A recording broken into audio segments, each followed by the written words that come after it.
여러분께서는 지금 CBS 라디오 김현정의 뉴스쇼를 함께하고 계십니다.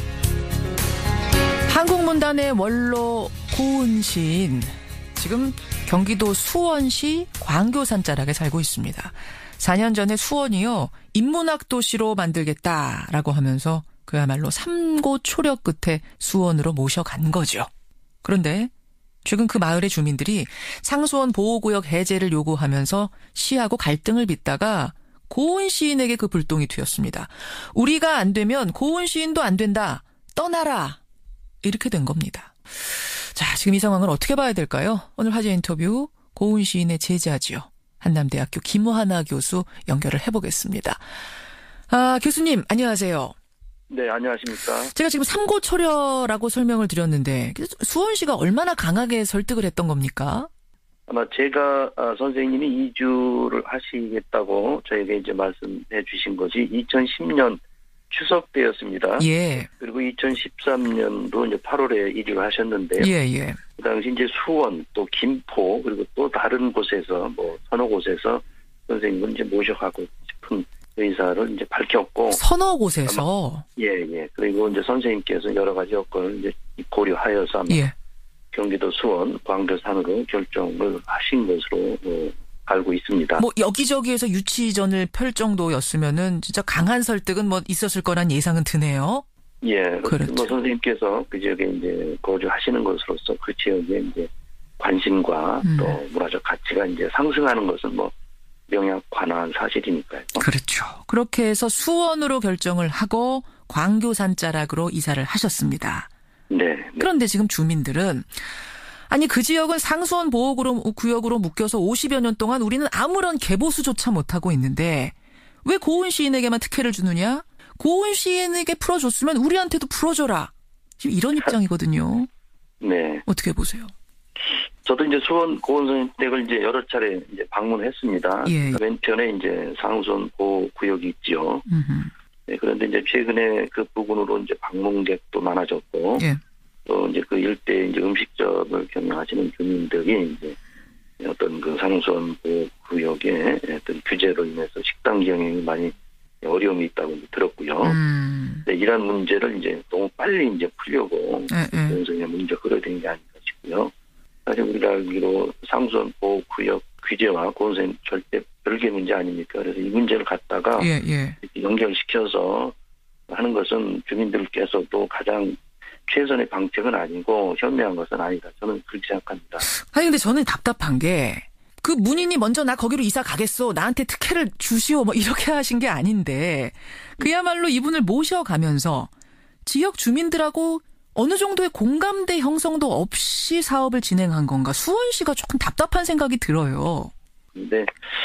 제가 알기로는 수원시에도 여러 면으로 많이 노력을 하고 있다고 들었습니다. 그리고 그것을 어떻게 노력하느냐 이런 건 밖으로 자세히 밝히질 않았지만 수원시에도 또 노력을 하고 있겠죠. 다만 그것이 행정 절차상의 이제 수순과 과정이 있는 것인데 이런 게 너무 빨리 이제 접근한 게 아닌가 저는 그렇게 생각을 하고 있습니다.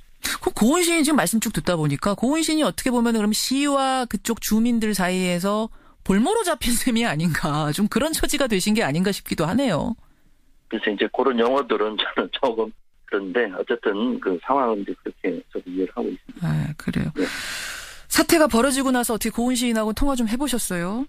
예, 제가 이제 엊그제 이제 안부 전화를 드렸죠. 선생님. 그러나 저도 세세한 부분을 여쭙긴 그렇고 이제 선생님과 이런 보도가 있다 말씀드렸더니 그렇지 이러시네요. 그래서 제가 이제 선생님께서 편히 계셔야 되는데요 했더니 그렇지. 그게 잘 안 되네.